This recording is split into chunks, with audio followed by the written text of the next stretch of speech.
예배의 중요성에 대해서는 굳이 설명하지 않아도 역설적으로 이해하시면 됩니다. 우리가 어렵다라고 생각하는 것이 중요하기 때문에 어려운 것, 그만큼 어떤 이렇게 방해가 더 있다라는 것은 방해가 있는 것만큼 거기에 큰 가치가 있고 보물이 있는 거겠죠. 여러분, 희소 가치가 작은 것이라고 한다면 희소 가치가 작은 것만큼 비싸겠죠. 다이아몬드가 구하기가 쉬우면은 그것을 비싸게 돈 주고 살 사람은 없을 것입니다. 구하기 힘들고 찾기 어려우니까 그만큼 가치가 있는 것처럼 예배도 마찬가지입니다. 그 많은 가운데 신앙생활 속에서 가장 많이 방해받고 가장 많이 핍박받고 가장 많이 제재를 받는 게 뭘까요? 각자 알아서 예수 믿는 것에 대해서는 뭐라고 하진 않아요. 안 보이니까. 그런데 그 모임의 행위를 하고 있는 것 중에 가장 기본적인 게 예배거든요. 그래서 예배, 즉 내가 하나님을 믿습니다 라는 것에 대한 믿음에 대한 행위적인 표현. 예를 들어서 부모에게 효를 하기 위해서 자녀가 최고의 표현 중에 하나가 뭐예요? 제사잖아요. 과거에 우리 유교에서 보았던 것처럼 그래서 돌아가신 부모님 조상들에 대하여 예를 갖추는 것, 최고의 예를 갖추는 것, 그래서 그 사람을 보면서 가정교육에 대한 이야기를 평가하거나 아니면은 정말 집안에 대한 평가를 하는 것도 제사를 어떻게 지내느냐에 따라서 평가를 하는 것, 그만큼 중요하기 때문에 그것이 평가의 대상이 될 수 있듯이 신앙인들에게 있어서 신앙 고백, 하나님을 믿는 것, 그 믿는 것에 대한 가장 외적인 중요한 표현이 하나 있다고 한다면 바로 예배입니다. 그래서 예배는 역사가 그리했습니다. 역사와 전통을 자랑합니다. 노아가 하나님의 심판 이후에 방주에서 나오고 첫 번째 했던 것 또한 단을 쌓고 하나님 앞에 예배 드리는 것으로 출발하고 있는 것 여러분 아십니까? 그렇듯 예배라는 것은 성경의 역사 속에서 가장 중요하고 가장 우선순위라는 것은 여러분 어떤 경우일지라도 잊지 마시길 바랍니다. 여러분의 인생이 정말 성공하길 원하고 행복하길 원한다면 예배의 모든 것들을 한번 올인해 보세요. 내가 드려지는 그 예배 그 한 번의 예배를 위하여 최선을 다하십시오. 그러면 그는 하나님이 그를 붙잡아 주세요. 그리고 그를 결코 망하지 않게 하십니다. 이게 가장 기본인 거예요. 아시겠습니까? 자, 그렇다면 오늘 우리 11번째 강의, 그 예배 속에 등장하는 성례전에 대한 의미를 살펴보려고 합니다. 자, 성례전의 성례는 예수 그리스도께서 직접 주님께서 말씀하신 예전이 바로 우리가 함께 읽었던 오늘 본문 고린도전서 이야기하고 있는 말씀의 근거에서 마태복음 26장이 기록된 말씀이기도 합니다. 우리가 잘 알고 있는 건 세족식 이후에 자신의 살과 자신의 떡과 포도주를 주면서 자신의 살과 피에 대한 이야기를 하고 있는 그 장면을 지금 얘기하고 있는 거예요. 그래서 이 성례는 구원받은 그리스도인을 위해서 역사하는 하나님의 은혜의 보증. 그러니까 우리가 예배는 내가 하나님 앞에 드려지는 거라면 하나님께서 당신에게 우리에게 직접 보여주시고 직접 은혜를 베푸신 것이 있다고 한다면 바로 그게 성례전인 거예요. 그래서 이것이 하나님의 은혜를 보증하는 것이며 그리스도 예수를 통한 구원의 감격을 일깨워주는 하나의 행위적인 표현이다라고 이해하시면 됩니다. 그러니까 성례전, 우리가 침례도 그 중에 하나일 것이고 또 세례뿐만 아니라 우리가 이제 절기별로 하고 있는 성찬 예식이 바로 거기에 해당되어지는 것을 말하고 있죠. 그래서 기독교에서는 성례전 하면은 세례와 침례와 뭐가 있다? 성찬, 이 두 가지 졸지 말고 눈 크게 뜨고 있습니다. 자, 성례는 한번 읽어보시길 바랍니다. 시작. 성례는 기독교의 역사와 그 맥을 같이 하는 전통과 가치를 같이 지니고 있습니다. 카톨릭과 달리 복음주의적 교회에서의 성례는 세례와 성찬을 의미합니다. 세례는 그리스도의 칭의, 성찬은 그리스도인의 구속을 상징합니다. 이 두 가지 잘 이해하시겠어요? 세례라는 것은 칭의를 받는 거야. 하나님이 내가 너를 의롭다라고 하는 거예요. 그게 바로 침례를 통해서. 그러면 우리가 이야기하고 있는 것처럼 성찬은 하나님의 구속이죠. 그러니까 구속이라고 표현하고 있는데 하나님의 구원을 상징하고 있다라고 이해하시면 되겠습니다. 세례는 단회적 사건의 예식이에요. 세례는 그래서 침례는 한 번만 받으면 됩니다. 근데 이 침례가 오늘날 너무 형식화되어 있는 것도 한 사실이에요. 사실은 우리가 성찬식은 매주마다 예배 드릴 때마다 드리는 거예요, 원래는. 그래서 천주교는 사실 매 예배 때, 그러니까 소위 말해서 그 예식을 치를 때마다 성찬식을 하고 있습니다. 근데 저도 초반에는 그렇게 했는데 이게 하다 보니까 습관이 되는 거예요. 우리가 그런 거 있잖아요. 처음에 예배를 드릴 때 그 은혜 받았던 감격. 근데 이게 매주마다 예배를 드리다 보니까 점점 그 감격과 기쁨이 점점 사라지잖아요. 안 사라졌죠? 네. 그랬던 것 같아요. 막 처음에 막 감격해서 다시 주님 앞에 돌아왔더니 콧물 쏟아가면서 왔는데 어느덧 졸고 있어요. 그러니까 예배가 하나의 형식이 돼버리는 거예요. 그리고 의무가 돼버리는 거예요. 그러다 보니까 유튜브를 보고든 뭘 보든 보고만 하면 이렇게 예배다라고 생각할 정도로 형식화되어져 가고 있는 것 또한 사실이기도 합니다. 근데 성찬식도 마찬가지인 거예요. 성찬식도 매주마다 하다 보니까 이게 하나의 형식이야. 하나의 예식 속에서 사도신경이나 주기도문 하는 형태의 한 부분으로 전락되어지기 때문에, 그래서 제가 초창기 때 이것 때문에 참 많이 고민했어요. 그러다 안 되겠다. 이건 정말 가지고 있는 의미가 너무나 중요한 의미 때문에 절기 때 하고 있고요. 좀 시간이 걸리더라도 저와 여러분 어떻게 아십니까? 저도 어렸을 때 성찬식 참석하면 어떻게 해요? 빵을 나눠가지고 장로들이 돌아가서 그 자리에서 떼었잖아요. 근데 저는 가급적이면 어떻게 해요? 여러분들이 나와서 빵을 직접 손으로 찢는 그런 행위를 하게 하는 거예요. 근데 이건 별로 감각이 없어서, 그래서 제가 있잖아요, 처음 시작할 때 자기의 죄만큼 뜯으십시오 그랬더니 다들 요만큼 뜯어. 죄가 없어 가지고 그냥 손톱만큼 짜가지고 집어넣어. 근데 그게 예수님의 살이거든요. 내 죄 때문에, 예수님이 내 죄 때문에 당신이 채찍 맞아서 살점이 뜯기는 거거든요. 그 살을 누가 뜯는 거예요? 내 손으로 뜯는 거예요. 그리고 그걸 내 몸에 넘기는 거거든요. 이 감동은 직접 본인의 은혜 속에서 성령의 감동이 되어지면 정말 그 감동은 여러분 이름 말할 수 없는데, 아무튼 그렇듯 그 성찬식에 대한 의미가 바로 그런 의미인 것입니다. 이해하시겠죠? 그래서 세례는 이례적 예식이라고 한다면은 성찬은 반복적인 예식에 해당되는 특징을 갖고 있습니다. 자, 첫 번째, 성례전은 누구의 약속이다? 예수님의 약속을 상징한다. 읽겠습니다. 시작. 죄 용서와 거듭남의 은혜와 그리스도의 십자가의 대속과 그 영원하신 효력을 확증해 준다. 이 말 뜻을 잘 이해하셔야 됩니다. 이 성찬, 성례전은 하나님의 약속인 거야. 그 약속은 뭘 약속하냐면 바로 이것을 통해서 우리의 죄를 용서하셨다. 아시겠어요? 용서. 그 용서를 통해서 내가 은혜를 받았는데 무엇에 대한 은혜예요? 거듭남에 대한 은혜를 이야기하고 있고요.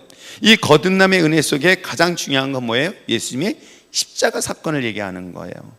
그렇죠? 그리고 이 십자가 사건을 통해서 이것은 언제까지?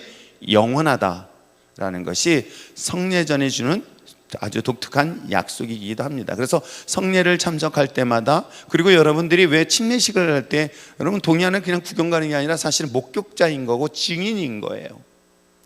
한 사람의 침례 동의, 여러분 바닷가 가가지고 호까지 가서 그 많은 비용을 들이고 많은 수고를 하는 이유가 뭐 때문이겠어요?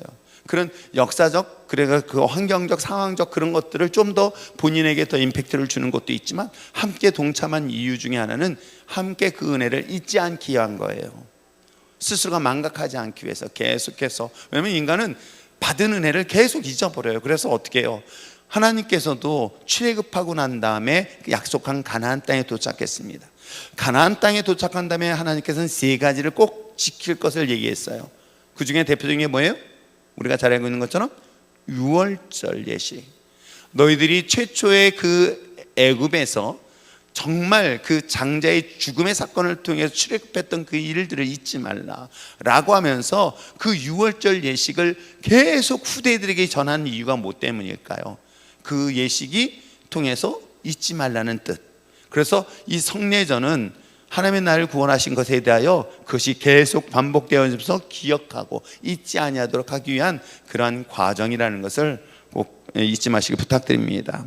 자, 약속에 대한 상징이라고 한다면 그 성례전은 예수님의 사역이에요. 그러니까 하나님의 약속, 예수님의 사역. 한번 보겠습니다. 읽겠습니다. 시작. 성례전은 예수님께서 죄인을 의인으로 거듭나게 하시는 구원 사역과 자신의 생명을 내어주신 거룩하신 희생 사역, 이해하시겠죠? 그러니까 이 성례전을 통해서 우리가 기억할 것은 예수님이 나를 위하여 죽으셨다는 그런 희생에 대한 이야기, 그 희생에 대한 것들을 상징적으로 보여줄 뿐만 아니라 그 희생을 통해서 내가 무엇을 받았어요? 구원을 받았다. 그래서 예수님의 구원 사역과 예수님의 희생 사역, 죽음의 사역, 이 두 가지가 이 성례전이 가지고 있는 바로 예수님의 이야기이기도 합니다. 아시겠어요? 이 사역을 상징하고 있다. 그 다음에 성례전에 있어서 세 번째는 뭐예요? 이것을 통해서 하나 되게 하는 거예요. 아시겠어요? 하나 되게 하는 거. 읽겠습니다. 시작. 모든 그리스도인은 주님 안에서 한 몸을 이루는 거룩한 지체입니다. 모여서 그리스도의 몸과 피를 상징하는 성찬을 나누며 연합과 일치를 재확인하게 되는 것이죠. 여러분, 우리가 지금이야 이제 성찬식해가지고 예수님의 살과 피를 나눈다 해서 빵과 포도주를 나눕니다. 그런데 2000년 전에 사실 초대교회 초기 때는 이게 정말 이방인들 눈에는 이상하게 보였을 거예요. 잘 생각해 보세요. 처음 봤습니다. 이 사람들이 모였어. 막 이상한데 어두컴컴한데 모였어. 그 모였는데 그들이 뭔가를 몰라. 뭔지 모르겠는데 거기다가 잔을 들고 마시는 거야. 예수님의 피입니다. 그랬더니 뭔 생각하고 있을까? 여러분 생각을 해보세요. 우리는 그것이 포도주라고 이해하면서 마시지만은 이걸 우리는 포도주라면서 우리 예수님의 십자가의 거룩함을 보여줍니다. 그리고 예수님의 살을 먹습니다. 그러면은 그 말만 그렇게 들었을 때 제3자가 들었을 때 어떤 느낌이 들어요? 아, 기독교는 사람을 뜯어먹고 피를 마시는 종교다라는 오해가 충분히 있었던 거예요. 인육을 먹고 사람의 피를 마시는 종교라고 충분히 오해할 만한 그런 이야기이기도 합니다. 그렇듯 이 예수님의 십자가의 죽음의 사건에 대한 이 성례전은 어찌 보면은 사람들에게는 충격적인 얘기지만 이걸 통해서 뭐예요?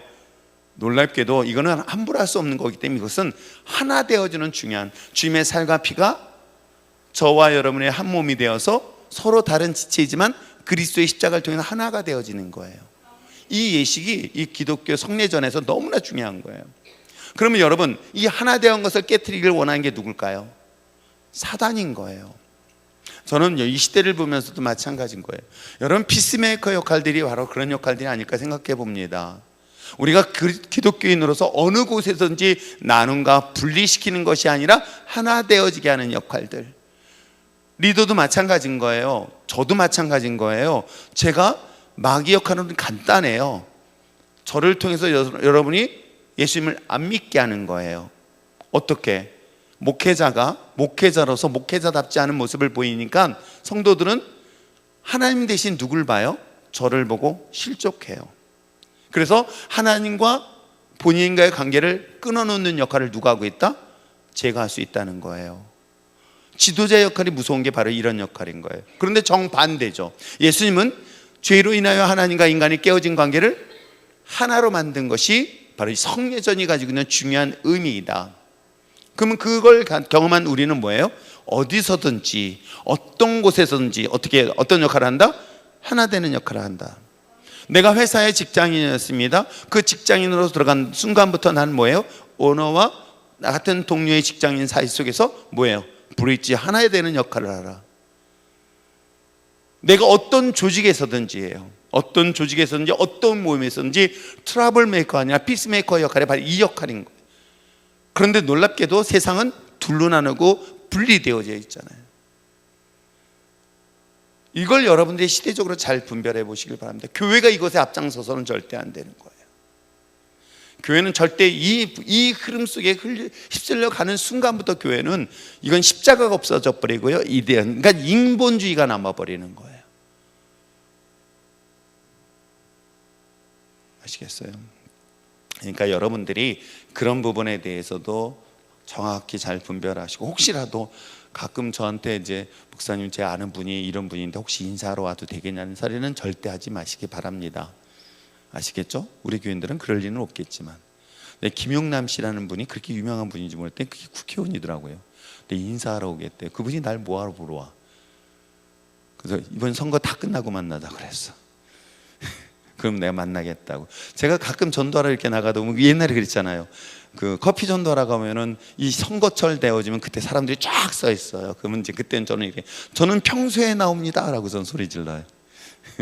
가끔 나오는 게 아니라 저는 매주 나옵니다라고 했던 기억이 나는데, 여러분, 교회는 어떤 것으로도 나누는 역할이 아니라 우리는 하나 되는 역할을 해라.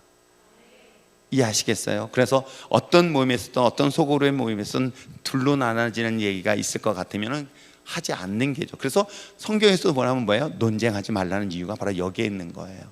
아시겠죠? 기독교는, 성례는, 이 성찬의 예식이 가지고 있는 중요한 거는 뭐다? 하나 되게 하는 것이다. 가정도 이 십자가가 들어가면 하나 되게 한다. 관계도 마찬가지인 거예요. 그래서 이 열매를 보고 그 나무를 분별할 수 있다 없다? 있다. 가시나무가 포도 열매를 맺을 수 없듯 가시나무는 분리시킵니다. 그렇기 때문에 그 열매를 통해서 사람들과 어떤 관계를 맺느냐라는 것들을 분별하면 여러분 조심하시면 됩니다. 이해하시겠죠? 자, 그렇듯 성례전, 우리가 갖고 있는 것 예수님의 약속이며 그 약속 속에 보여주는 예수님의 사역이며, 그 성례전은 결국은 그리스도를 통하여 하나 되게 한다, 연합이라고 얘기하고 있는 것입니다. 성례전이 이미 아시겠죠? 요거는 여러분들이 머릿속에 쫙 기억하시기 바랍니다. 예수님의 사역이 그 안에 있고, 그렇죠? 예수님의 사역이 있으면서 그 속에선 약속이 있었구나, 그 약속 속에 하나 되게 하는구나. 이 성례전은 할 때마다 여러분들 꼭 기억하셨으면 좋겠습니다. 그러면 성례전 두 가지라고 그랬죠? 기독교에서는 뭐라고 해요? 세례와 침례와 그 다음 뭐예요? 성찬 두 가지가 있습니다. 먼저 침례에 대해서 살펴보려고 합니다. 저도 이 장로교이기 때문에 대부분의 약식 세례를 원칙으로 합니다. 그런데 성경을 아무리 봐도 침례가 가지고 있는 의미가 더 성경적이다라고 생각하고 있고, 본인에게도 마찬가지인 것 같아요. 물론 부득이하게 몸이 불편하거나 부득이한 경우에서는 약식 세례도 가능합니다. 무엇을 하든 문제가 되지는 않을 수 있어요. 그런데 가능하다면 물속에 완전히 들어가서 자신이 죽고 다시 부활에 대한 상징적 의미가 이 침례를 통해서 있기 때문에 오히려 침례를 통하는 것이 세례가 가지고 있는 본질적 의미에 좀 더 가깝지 않을까라고 교육적 측면에서 얘기를 하고 있는 것뿐이에요. 그래서 이것은 맞고 이건 틀리다는 개념으로 이해하지 않았으면 참 좋겠습니다.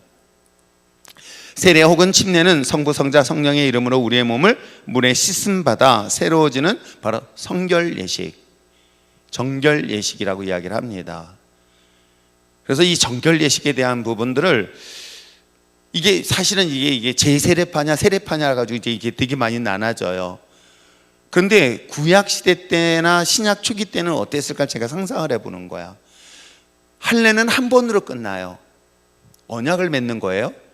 할례를 두세 번 할 수가 없어요. 원래 했다간 죽습니다. 그렇죠? 한 번으로 단회적으로 끝나요. 그 아이가 태어난 지 일주일 안에 할례를 통해서 하나님의 언약 백성입니다라고 하는 그런 예식을 합니다. 그렇죠? 하나님과 본인과 약속을 하는 것이 할례 예식이었던 거예요. 그러면 이 세례 예식은요, 말 그대로 성결 예식이에요. 그 성결 예식은 한 번만 했을까요? 자주 했을까요? 이게 성경을 보면 자주 해요.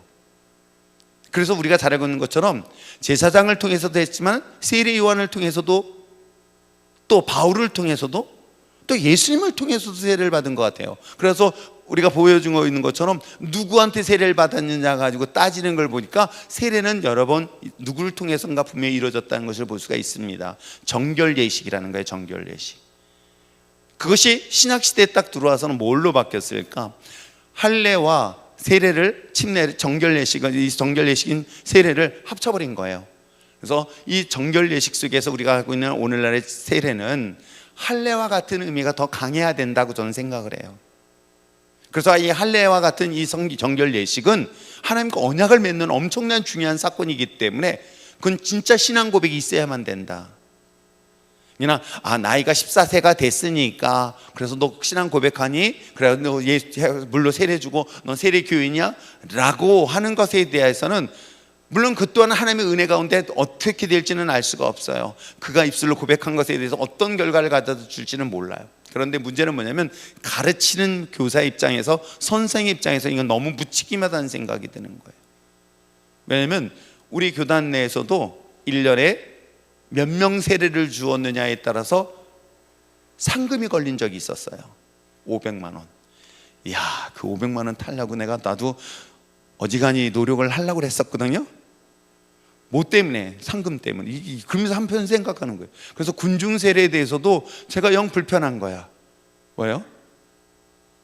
어디는 햄버거 주고 어디는 뭐예요? 뭐지 그거?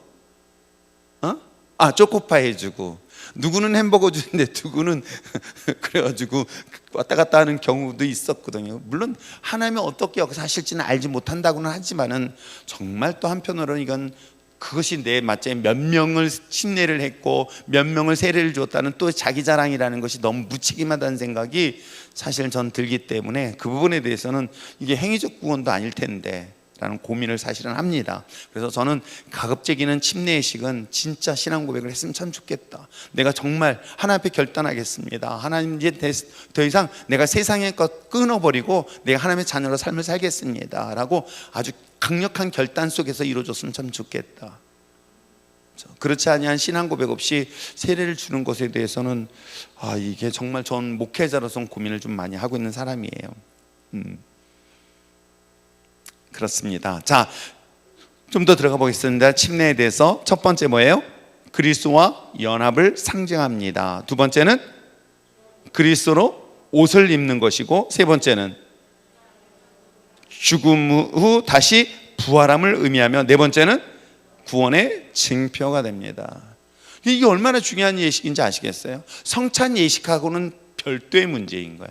성찬 예식은 어찌 보면 침례 예식의 이후에 성찬 예식은 날마다 주님의 살과 피를 더불어서 먹고 마심으로 주님과 연합해가는 삶을 살고 있다고 얘기한다면, 성례전은 그게 아닌 거예요. 침례식은 그게 아닌 거예요. 예수님과 함께 십자가에 못 박혀 죽고 그로 말미암아 부활의 신앙을 가지고 뭐예요? 하나님의 구원에 대한 상징적 의미가 바로 이 침례식을 통해서 있는 거예요. 만약에 여러분들에게 한 번만 세례 줘가지고 구원을 받을 수 있다면 전 당장이라도 수백 명이라도 막 해주고 거예요. 막 그냥 지나가는 사람 불러. 이리 와봐, 이리 와봐. 내가 오늘 세례 줄게. 물 조금. 아까 애들 봤잖아요. 2층에서 막 4층에서 수도 뿌렸더니요, 네 집 아들이라고 말 못하겠어요. 네 집 딸, 네 집 아들 막 나오는 거예요. 저 이쪽에다 뿌려주세요. 막 그러더라고. 피할 줄 알았더니 피하면서도 아싸 하면서 쫓아다니네. 누구 네 집 아들인지 모르겠어요. 집에 가서 혼나지 않나 모르겠어. 막. 또 여자 집사들한테 뿌리면은 여자 집사들 마스카라 지어준다고 또 그래가지고.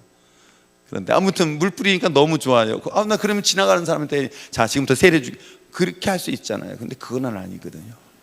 그러니까 침례가 가지고 있는 가장 성경적 중요한 의미는 바로 하나님의 구원의 약속, 이 구원의 징표이기 때문이다. 그렇죠? 그래서 그에 대한 필요한 것들이 있어요. 첫째 뭐예요? 죄 고백인 거예요. 나는 죄인입니다. 정말 내가 죄를 고백하는 거예요. 그냥 자범죄를 말하는 게 아니에요. 예수님을 믿지 않았다는 것, 예수님을 내가 마음에 두기 싫었다는 것, 예수님을 알지 못했다는, 하나님을 알지 못했다는 이 본질적인 죄에 대한 고백을 하는 거예요. 내가 도둑질하고, 내가 간음하고, 내가 거짓말, 이런 죄를 말하는 게 아니에요. 예수님을 믿지 않았다는 거예요. 하나님을 믿지 않았다는 거, 하나님을 몰랐다는 것이 이 본질적인 죄에 대한 이야기를 할 수가 있어야 돼요. 이게 바로 죄의 고백인 거예요. 자, 죄의 고백을 통해서 뭐가 일어나요? 회개가 있고, 그걸 통해서 믿음이 소유되어지고 있다. 아마 이게는 고넬료 가정에서 일어난 그런 사건, 백부장의 사건에서도 이런 부분에 똑같이 나타나고 있습니다. 자, 그러면 우리가 하나님이 살아계심을 믿고 예수가 그리스도임을 믿으며 그리스도의 죽으심과 부활을 믿고 주 예수의 은혜로 구원받았음을 믿습니다. 이런 신앙의 고백인 거예요.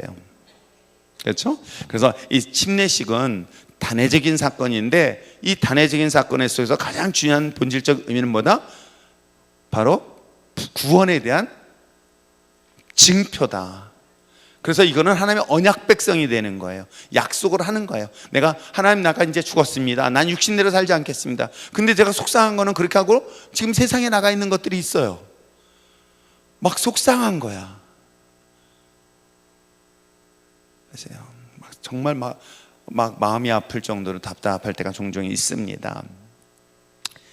그럴 때마다 이제 죄책감이 들어오는 게, 내가 세례를 함부로 주면 안 되는데, 집사직분도 마찬가지고, 장로 직분도 마찬가지고 직분 줬더니 직분대로 하지 않으면 여러분 직분만큼의 징계가 더 크다는 것 꼭 기억하세요. 직분이라는 것은 그냥 줬다고 끝나는 게 아니에요. 그에 대한 책임을 물어요. 하나님은 권한도 주세요. 아세요? 그러나 권한만큼 뭘 주세요? 책임을 물어요. 그게 더 무서운 건 여러분 몰라서 그렇지 진짜 무서워요. 아시겠습니까? 다행히 요즘은 직석에서 이렇게 걷어가는 일이 없으니 다행이지 누구라고 말 못하겠어요? 그렇죠? 신랑이 죽고 부인이 죽는 일들이 초대교회에 있었대요. 누구야? 예, 김 집사예요. 그러니까 여러분 그렇듯 하나님의 주신 직분은 그 직분이라는 자체가 나에게 특권이 아니라 또 하나의 의무고요. 이 의무를 다하지 못한 것은 저는 항상 그런 생각이 돼요. 언젠간 난 서요. 그리고 저는 사실은 서서히 제가 주님을 맞이할 준비를 어떻게 할 것인가. 그래서 우리 아이들한테 어떻게 내가 뭘 준비해서 뭘 해야 될 것인가를 머릿속에 계속 글을 써놓고 있어요. 그래서 이걸 한 번에 애들한테 보내주고 어느 날 갑자기 우리 아버지가 죽을 때가 되는 이런 소리를 들을지 모르겠지만 저는 그걸 준비하고 있는 거예요. 왜? 주님 맞을 준비를 해야 될 거 아니야. 아시겠어요? 그런데도 미처 준비할 시간이 없다는 걸 좀 많이 느껴요. 우리 그런 거 있잖아요. 시험을 앞두고 열심히 준비했는데 막상 시험 전날 너무 시간이 부족한 거 경험해 봤잖아요. 우리 인생도 마찬가지인 것 같아요. 내가 주님을 맞이할 준비에 아직 시간 많아? 아니라 그 시간은요 눈 깜빡할 사이에 지나가요. 그 정도로 짧은 시간 동안 주님을 맞이하기 위해서 주님 분명히 저한테 물어볼 거예요. 난 널 위해서 생명을 줬는데 넌 날 위해서 무엇을 했니? 라고 물어볼 거예요. 왜? 분명히 성경은 셈을 한다고 그랬어요. 결산한다고 그랬어요. 나에게 준 것에 대하여 반드시 결산한다. 그리고 마침내 내가 그것을 땅에 묻어버리면 어떻게 해요? 내가 무덤 속에 들어가요. 땅에 묻어놓으면요 나 또한 땅에 묻힘을 당한다고요. 버린다는 거예요. 이게 성경 속에는 냉정하게 얘기를 하고 있어요. 그걸 미련하고 어리석어서 아예 괜찮게 착각하지 마세요. 성경을 이렇게 자세히 묵상하고 계시록 가지고는 제가 계시록하면 더 겁나니까. 근데 사실은 마태복음 하나만 보더라도요 마지막 때 보면은 하나님의 심판이 얼마나 다가올 정도로 무섭게 다가오는지 몰라요.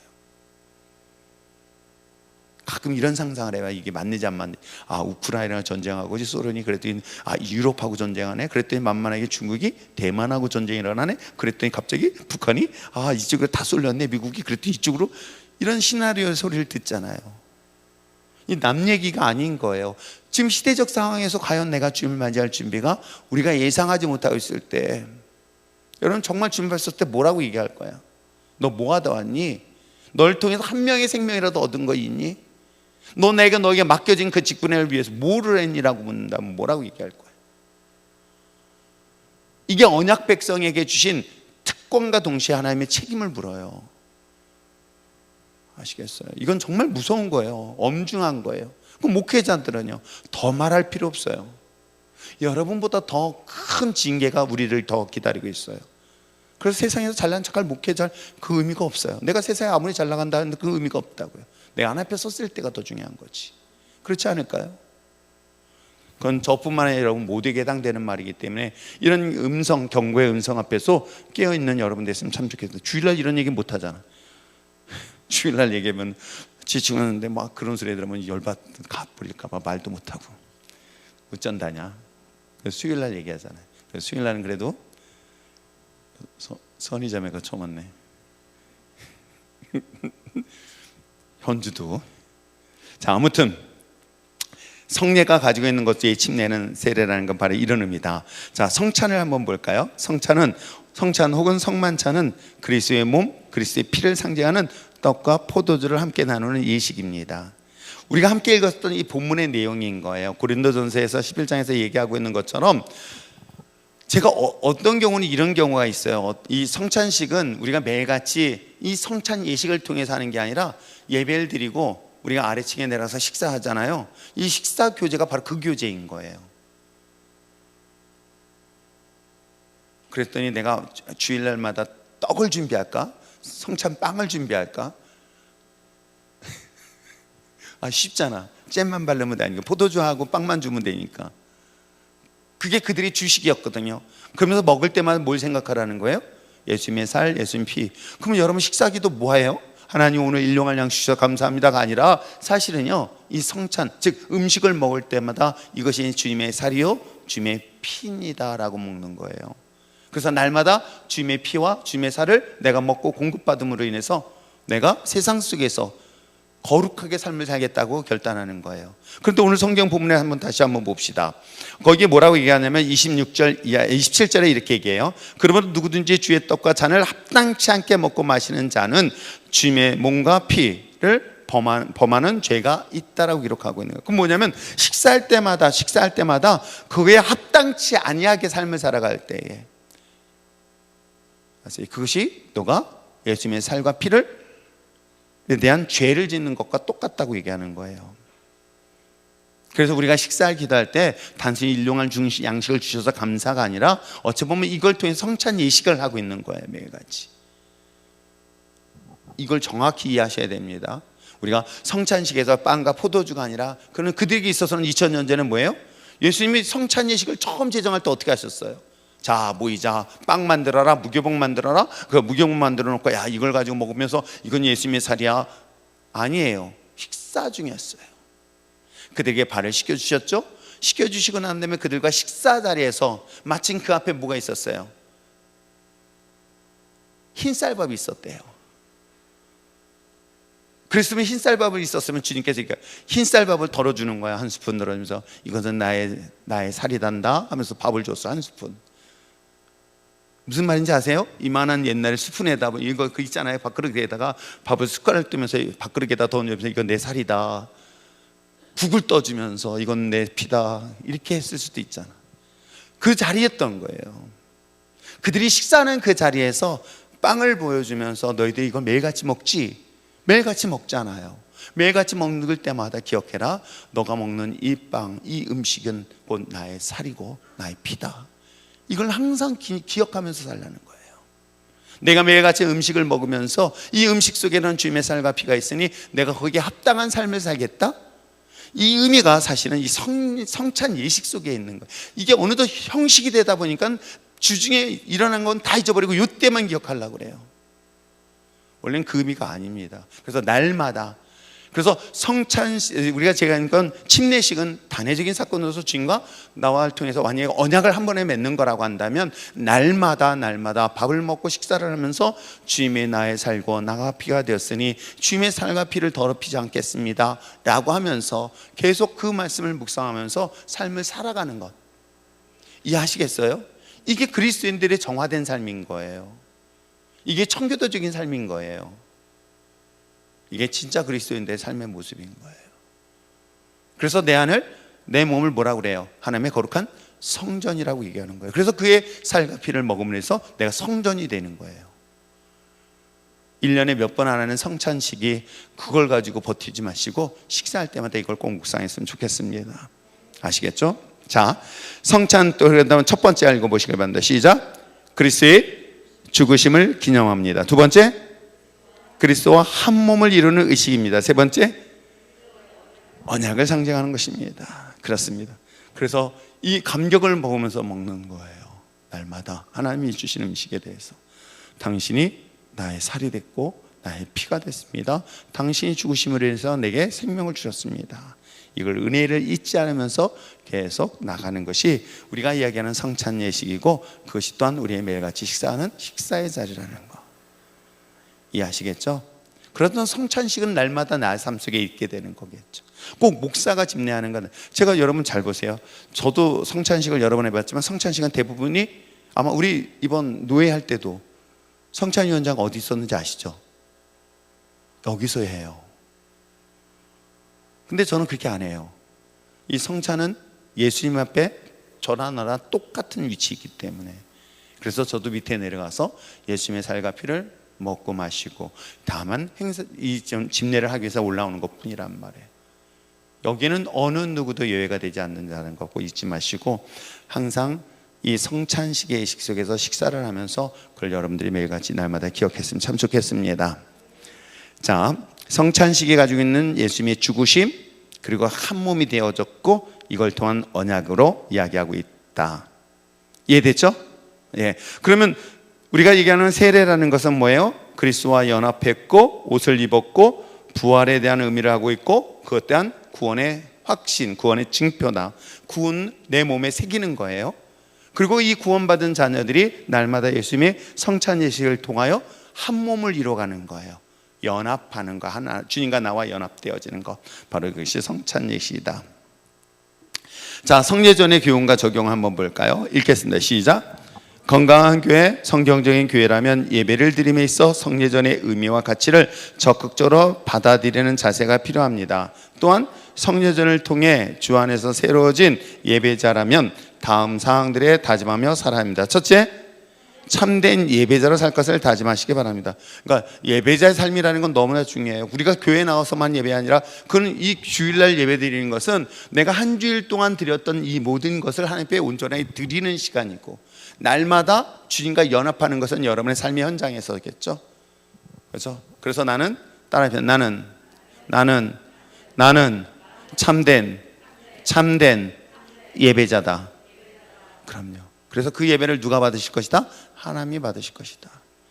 거기는 우리의 마음에 진실과 있으면 돼요. 신령과 진정만 있으면 되는 거죠. 거기는 어떤 형식이 중요한 것이 아닙니다. 내 마음이 전심으로 주님을 향하는 것이 중요한 것이겠죠. 오케이. 자, 두 번째는 뭐예요? 그리스도의 몸된 교회에 충성할 것을 다짐하시길 바랍니다. 내가 참된 예배자로 산다면 하나님 몸된 교회, 그러니까 하나님 몸된 교회를 세워나가는 거예요. 그게 예배인 거야. 아시겠어요? 가정을 세우는 것 또한 예배예요. 내가 있는 직장을 세우는 것도 예배예요. 그러니까 예배는 내가 어느 곳든지 다 예배를 드릴 수 있어요. 내가 직장, 내 가정, 내 공동체, 그리고 그것이 모여진 곳이 어디예요? 바로 교회 공동체인 거예요. 그래서 교회는 단순히 건물만을 말한 게 아니라 하나님의 온전한 몸을 세우는 중요한 그런 유기적 관계에 눈에 보이는 공동체 역할이다. 그러니까 성막 이후에 마지막 보여준 이 교회가 하나님의 마지막 완성시켜야 될 교회인 거예요. 그래서 이 교회의 머리는 누구다? 우철이다. 아니라 머리는 누구다? 율전장이다. 아니다. 예수 그리스도다. 그리고 이 교회의 이 모든 것들의 지체는 저와 여러분이 하는 거예요. 그러니까 여러분들은 아무리 사소한 작은 존재일지라도 내가 교회를 세우는 중요한 존재다. 여러분, 이건 굉장히 중요한 의식인 거예요. 어떻게 해요? 목사님이 설교할 때 아멘 하면은 그러면서 이 교회가, 근데 나만 열받아서 씩씩대고 있는데 누구는 좀 비비면서 시계 보면서. 그래도 지난주에는 12시에 맞추려고 딱 봤더니 12시 1분에서 얼른 끝내버렸어요. 근데도 은혜 받았다는 소리 한 명도 안 해. 자, 세 번째 뭐예요? 그리스도의 고난을 기억하며 사시길 바랍니다. 그러니까 십자가의 은혜를 기억하신 거겠죠. 그러면서 결국 우리의 소망이 영원한 하나님 나라의 소망을 두며 생활하는 것이겠죠. 그러니까 날마다 우리는 참된 예배자의 삶을, 그리고 하나님 몸된 교회를 세우는 과정을 통해서, 엊그저께 바제 할 때도 마찬가지잖아요. 바제를 통해서 믿지 않는 사람들도요, 또 오랫동안 저기 한 사람들도 이 바제에 또 이렇게 오시는 분들이 계세요. 정말로 참 신기한 분들이 계세요. 그러니까 교회는 안 다니는데 일정교에서 바제한대. 그래? 그럼 와. 근데 또 어떻게 했는지 또 교회에서 주는 그 티켓 있잖아요. 그거는 꼭 와. 산 건 아닌 것 같아. 아무튼 그렇게 해서 교제를 나누는 것들을 보여줘요. 그래서 어떤 교회가 오늘 아까도 그 아이들 전도하겠다고, 그 뭐지? 슬래스? 슬러시. 그거 했더니 막 일렬로 갑자기 쭉 줄 서고 난리 났었어요. 그럴 때 같이 나와서 아이들과 가깝게 접촉할 수 있는 기회를 갖는다는 것도 참 중요한 것들이 아닐까. 교회를 세우는 데 있어서. 그 다음에 이를 위해서 계속 기도해 주시고, 또 목회자를 위해서는 여러분들의 정말 많은 기도가 필요해요. 예, 정말이에요. 그리스도의 고난을 기억하면서 하나님 나라의 궁극적인 소망을 가지시길 바랍니다. 썩어질 육신의 것을 위하여 살기보다는 영원한 나라의 소망을 가지고 살아가는 여러분이 됐으면 참 좋겠습니다. 그러면서 보여줬던 것이 바로 성막, 구약의 성막인 거죠. 성막 강의는 제가 여러분에게 너무 많이 했기 때문에 성막은 대충 알 것입니다. 성막이 가지고 있는 의미, 그죠? 성전을 중심으로 해야 이루어진 것들은 여러분들이 보시면 충분히 아실 것이에요. 우리가 교회를 나올 때에 교회 이 신앙 공동체 안에 모든 사람들이 다 들어올 수 있도록 문은 열려 있습니다. 그런데 들어왔다고 해서 그들이 예수를 믿고 구원에 대한 과정을 걷느냐? 결코 그렇지는 않아요.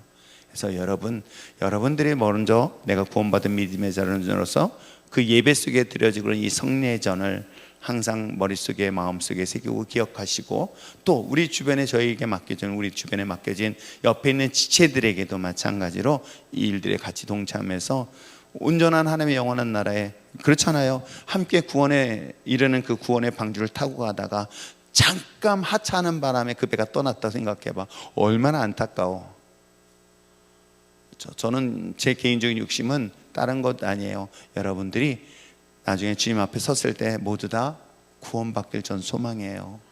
그래서 정말 구원의 자리에 서는 그 감격 속에 있을 때 제가 그 확신을 가는데, 그 합격 커트라인을 제가 아직까지 경험을 못했잖아. 이게 1년마다 한 번씩만 있었으면 좋겠어. 누구? 한 사람씩 보내봐가지고 내가 확인했으면 좋겠어. 누구 먼저 보내줄까? 이승재? 옆에 누구? 응? 강희 언니래. 강희 언니 먼저 보내버려? 아무튼 그래서 내가 확인하면 이 정도 커트라인이면 되겠다라고 생각하는데, 저도 그걸 가보지 않고 보지 못했잖아요. 그러다 보니까는 이걸 좀 낮추면 편할 텐데 라는 유혹이 와요.